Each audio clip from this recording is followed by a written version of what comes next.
মানুষের নফসের ভিতরে এমন একটা কন্ডিশন আছে যেটাকে নফসে আম্মারা বলে। এই নফস সর্বদাই খারাপের দিকে মানুষকে ধাবিত করে, সব সময় 24 ঘন্টা খালি মানুষকে খারাপের দিকে ধাবিত করে, অর্থাৎ খারাপের দিকেই নিয়ে যেতে চায়। তাহলে আমার দেহের ভিতরে যদি এমন অবস্থান থাকে, এমন কন্ডিশন থাকে, যেই কন্ডিশন সর্বদাই আমাকে গুনাহের দিকে ডাকে, গুনাহের দিকে আহ্বান করে, গুনাহের পথে যেতে বলে, সে আপনাকে বলবে আরে চলো না একটু সুদ খাই, চলো না অবৈধ পথে ব্যবসা বাণিজ্য করি। কতজনে কত টাকা পয়সা ইনকাম করে বাড়িঘর বানাইলো, একটু অবৈধ পথ অবলম্বন করলে অসুবিধা কি? যারা চাকরিজীবী তাদেরকে বলে চলো না একটু কলমটা উল্টা ঘুরাইয়া দেই, এক সিগনেচারে 1 লাখ কামায় ফেলবা, মাসে 20,000 30,000 টাকা দিয়া কি করবা জীবনে? চাকরিজীবীরা জীবনে কিছু করতে পারে বলে মনে হয় না, কিন্তু আমরা আমাদের চোখের সামনে দেখি গাড়ি বাড়ি, অভাব নাই, অডেল সম্পত্তি। কেমনে? বেতন তো পাইলেন 40,000, মাস পুরাই না শেষ হইতেই তো পরিবার পরিজন ছেলে মেয়ে লেখাপড়া সবকিছু মিললে 40,000 শেষ, তারপর বাড়ি গাড়ি করতে, কি বলেন ঠিক কিনা? তাহলে নিশ্চয়ই এখানে অবৈধতা আছে। তাহলে নফস আপনাকে কুমন্ত্রণা দিচ্ছে, এই সামান্য পয়সা দিয়া তোমার কি হবে, তোমার ছেলে মেয়ের ভবিষ্যৎ কি হবে, তোমার ইন্তেকালের পরে তোমার বিবির কি হালাত হবে, তোমার পরিবার পরিজনের কি হালাত হবে, তোমার ভবিষ্যৎ প্রজন্মকে তুমি কোন হালাতে রেখে যাবা। এই নফসের কুমন্ত্রণা যখন আপনাকে এগুলো দিতে থাকবে, তখনই লোকটা কুমন্ত্রণায় পরে কলম উল্টায়া ধরবে যে 2 লাখ টাকা দিবি, সিগনেচার করবো, আর নাইলে ফাইল 1 বছর পরে থাকবে। ঠিক না ভাই? ঠিক। তাহলে প্রত্যেকটা মানুষের দিলেই এমন একটা কন্ডিশন আছে যেটাকে নফসে আম্মারা বলে। এই নফসে আম্মারা মানুষকে সর্বদাই 24 ঘন্টা খারাপের দিকে আহ্বান করে, খারাপের দিকে ডাকে। তাইলে প্রত্যেকটা মানুষের দিলে যদি এমন কন্ডিশন থাকে, তো মানুষের উচিত এই নফসের বিরুদ্ধে জিহাদ করা, কি বলুন ঠিক কিনা? এজন্য নবীজি সাল্লাল্লাহু আলাইহি ওয়াসাল্লাম বলেছেন, সবচাইতে বড় জিহাদ হইল নফসের উপর জিহাদ করা। মন যেমনে চায় এমনে না চলা। মন চাইতেছে একটু হারাম কাজে গান বাদ্য শুনতে, মনকে বলবে মন রে তোর মন চাইতেছে গান শোনার জন্য, তোকে দিব না, তোকে এখানে বন্দী করলাম। মন চাইতেছে সুদ খাইতে, মনকে বুঝাইবেন মন সুদ খাওয়া যাবে না, আল্লাহ নিষেধ করছে। মন চাইতেছে একটু হারাম কাজে যাওয়ার জন্য, মনকে বুঝাও রে মন, না হারাম কাজে যাওয়া যাবে না। মন চাচ্ছে বন্ধু বান্ধবীকে সাথে নিয়ে মাজারে সেজদা দেওয়ার জন্য, মাজারে নারী পুরুষের সাথে একটু নাচানাচি করার জন্য। মনরে আটকায় বলবেন মন এটা রাসূল নিষেধ করেছে, আল্লাহ নিষেধ করেছে, এটা করা যাবে না। মনের বিরুদ্ধে যখন চলবেন তখন নফসটা সোজা হয়ে যাবে।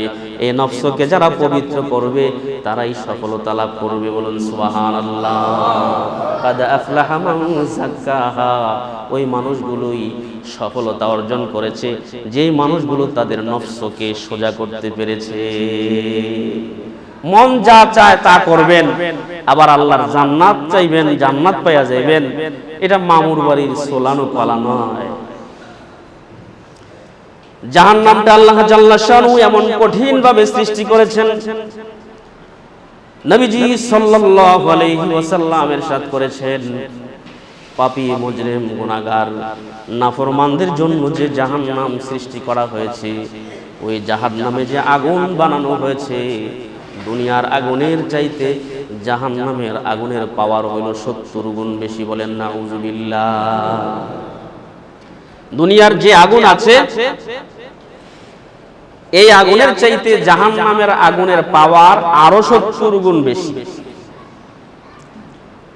তাইলে আমার তো মনে হয় মসজিদে যারা আছেন এমন কোন বীর পাহলওয়ান না এই দুনিয়ার যে আগুন, এই আগুনের ভিতরে 1 মিনিট অবধি হাত রাখতে পারবেন? আছেন কি? দুনিয়ার এই সামান্য আগুনের ভিতরে যদি 1 মিনিট অবধি হাত না রাখা যায়, তাহলে দুনিয়ার আগুনের চাইতে 70 গুণ পাওয়ার যে আগুনের বেশি হবে, ওই আগুনের তেজ কত হবে একটু আন্দাজ করুন। দুনিয়ার আগুনের ধর্ম হলো, দুনিয়ার আগুনের নীতি হলো, যেই জায়গায় লাগে সেই জায়গায় পড়ে। হাতে লাগছে হাত পড়বে, পায়ে লাগছে পা পড়বে, মাথায় লাগছে মাথায় পড়বে, বুকে লাগছে বুক পড়বে, যেই জায়গায় দুনিয়ার আগুন লাগবে সেই জায়গায় পড়ে। আর জাহান্নামের আগুনের ধর্ম হলো এত তেজি, এত পাওয়ারফুল আগুন, মানব দেহের কোন জায়গায় টাচ হওয়ার সঙ্গে সঙ্গে তার কলিজা সহ পুইরা বোনা হয়ে যাইব। নাউযুবিল্লাহ। জাহান্নামের আগুন মানুষের দেহের কোন অংশে টাচ হওয়ার সঙ্গে সঙ্গে তার কলিজা সহ পুইরা ছাই হয়ে যায়। এত তেজ কিভাবে হলো? রাসূল আকরাম সাল্লাল্লাহু আলাইহি ওয়াসাল্লামের হাদিস, নির্ভরযোগ্য হাদিসের কিতাব ইবনে মাজাহ শরীফের 4320 নম্বর হাদিস। নবীজি সাল্লাল্লাহু আলাইহি ওয়াসাল্লাম বলেন, উকিদা আলান নারি আলফা সানাতিন হাত্তা ইমাররাত। আল্লাহ জাল্লা শানুহু ফেরেশতাদেরকে বললেন, ও ফেরেশতারা, জাহান্নামীদেরকে, নাফরমানদেরকে জ্বালানোর জন্য, তাদেরকে কষ্ট দেওয়ার জন্য তোমরা জাহান্নামের আগুনটাকে উত্তপ্ত করতে থাকো, তাপ দিতে থাকো। ফেরেশতারা একদিন নয়, দুদিন নয়, 1000 বছর সে আগুনটাকে তাপ দিছে। সুদীর্ঘ 1000 বছর তাপ দেওয়ার পরে হাত্তা ইহমাররাত, আগুনটা লাল রঙের হয়েছে। আল্লাহর কাছে গিয়ে বলছে, ওগো রব্বে কারীম, 1000 বছর আগুনটাকে তাপ দিলাম, এই যে দেখুন লাল বর্ণ ধারণ করেছে, এখন চলবে কিনা? আল্লাহ পাক বলেন, নাফরমানকে জ্বালাবার জন্য আমার দেয়া আসমানের নিচে জমিনের উপরে থাইকা আমি আল্লাহর দেয়া হাজারো নিয়ামত ভোগ কইরা নাফরমানটা আমার সাথে বেঈমানি করছে, আমার হুকুম মানে নাই, আমার কথা শুনে নাই, আমার রাসূলের তরিকায় চলে নাই, মন যেমনে চাইছে সে তেমনি চলছে। এই আগুন দিয়া নাফরমানকে হবে না। ও ফেরেশতারা, তোমরা এই আগুনটাকে আরো তাপ দিয়ে আনো। ফেরেশতারা এবার আরো তাপ দিতে শুরু করবেন। সুম্মা উকিদা আলাইহা আলফা সানাতিন হাত্তা আবিয়াদ্দাত। ওই আগুনটাকে আরো 1000 বছর তাপ দিছে। তাপ দেওয়ার পরে আগুনের রংটা হইছে সাদা। সাদা রঙের আগুন বানাইয়া ফেরেশতারা আল্লাহর কাছে বলবে, আল্লাহ সাদা কালার হয়ে গেছে, এই আগুনে চলবে কিনা? আল্লাহ বলবে, না, নাফরমানকে শাস্তি দেওয়ার জন্য আরো কঠিন আগুন লাগবে, আরো প্রজ্বলিত করো, আরো জ্বালাও, আরো তাপ বাড়াও। ফেরেশতারা আরো আবার 1000 বছর তাপ দিবে। সুম্মা উকিদা আলাইহা আলফা সানাতিন, আরো 1000 বছর তাপ দেওয়ার পরে হাত্তা ইসওয়াদ্দাত, তখন আগুনের রংটা হবে কালো। দুনিয়ার আগুনের রংটা হলো সাধারণ লালচে, আর জাহান্নামের আগুনটা হবে কুচকুচে কালো। ওই কুচকুচে কালো জাহান্নামের আগুনে যখন কোন নাফরমানকে নফসে যেমনে চাইছে এমনি মিয়া চলছে, নফসে চাইছে অহংকার করার জন্য, বাস অহংকার শুরু হইল। নফসে চাইছে মাস্তানি করার জন্য, বাস মাস্তানি শুরু হইল। নফসে চাইলো নাফরমানি করার জন্য, বাস নাফরমানি শুরু হইল। মন যেমনে চাইলো এমনি যারে চালাইছে, নিজের নফসে যেইভাবে চাইছে দেহটাকে ওইভাবে পরিচালনা করছে। ওই ব্যক্তিকে যখন জাহান্নামে নিক্ষেপ করা হবে, ওই লোকটা জাহান্নামের মুখ থেকে জাহান্নামের তলায় যাইতে 70 বছর সময় লাগবে। নাউযুবিল্লাহ। 70 বছর সময় লাগবে জাহান্নামের মুখ থেকে কাউকে ধাক্কা দিয়ে ফেললে জাহান্নামের তলায় যায় ঠেকতে। মাঝে মধ্যে হয়তো ভাবেন যে ফেরেশতারা যদি ধাক্কা দিয়ে ফেলায় দেয় তো দৌড়ে গিয়ে উঠতে যাবো, কি সম্ভব? আমার মুসলমান ভাইরা, মুসলিম শরীফের 2844 নম্বর হাদিসে এসেছে, সাহাবীরা বলেন, কুন্না মা রাসূলিল্লাহি সাল্লাল্লাহু আলাইহি ওয়াসাল্লাম, আমরা নবীর সঙ্গে বসা ছিলাম, এমন মুহূর্তে বিকট একটা আওয়াজ শুনতে পেলাম, হঠাৎ একটা আওয়াজ শুনতে পেলাম। আল্লাহর নবী বলেন, তাদরুনা মা হাযা? সাহাবীরা, জানো এটা কিসের আওয়াজ? ক্বালা কুন্না, আমরা বললাম, আল্লাহু ওয়া রাসূলুহু আলাম, আল্লাহ এবং তার রাসূলই ভালো জানেন এটা কিসের আওয়াজ, এটা আমরা জানি না।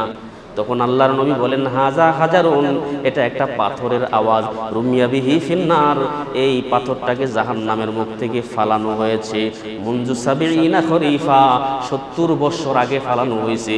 এই মাত্র 70 বছরের উপরে যাইয়া এই পাথরটা মাটির মধ্যে জাহান্নামের তলায় যাইয়া ঠেকছে। নাউযুবিল্লাহ।